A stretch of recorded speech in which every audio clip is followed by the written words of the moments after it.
ka gane kuma ba wani wanda ya zo ne ai ba ma wanda ya san babu fa ba za ni ina so ma wani ya zo ni ba kana son wani ya zo ya ce zai beli ba ka nuna masa matsayin doka ke in toshe shi gaba daya wallahi Allah to mai girma kwamishina yanzu maganar da kake kana so ka kore zargin da ake waɗansu daga cikin jami'anku na ƙoƙarin haɗa kai da gwamnati mai mulkin jiha ko ta ƙasa wajen shirya magudin zaɓe tun daga yakin neman zaɓe. Magudin zaɓe ya ina dawa. Wai a jihar Kano. A jihar Kano dawa. Tsakanin gwamnati da CP Muhammad Wakili. Wa.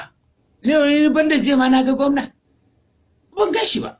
Tun da na zo ban gan shi ba sai jiya da za mu yi security meeting. Gaba ɗaya. Kai ɗan jarida ne je ka tambaye shi ko ya ga CP. A'a haba Alhaji. Ba za a yi wannan da kai ba. Wai ba ku gane ba ne kam. Ba ku gane wai shi aiki amana ne ba. Amana kuma daga gun mahalicinmu. Ai in ka zama gwamna, in ka zama dan siyasa, in ka zama CP, in ka zama shugaban kasa Alhaji.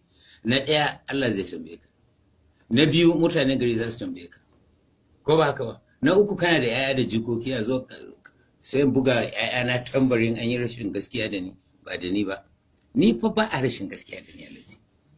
Ba a rashin gaskiya da ni dan na fi jin tsoron Allah da mutum. Kabarin nan wala kirin nan oh my god anyway ba wanda ya taba nema na don in yi rashin gaskiya ba a neme ni ba ma balle ma iki idan kuma an nema ba za ka ba ba ma ina ma fuskar take ba sai an ga fuska ba kai ka ga fuska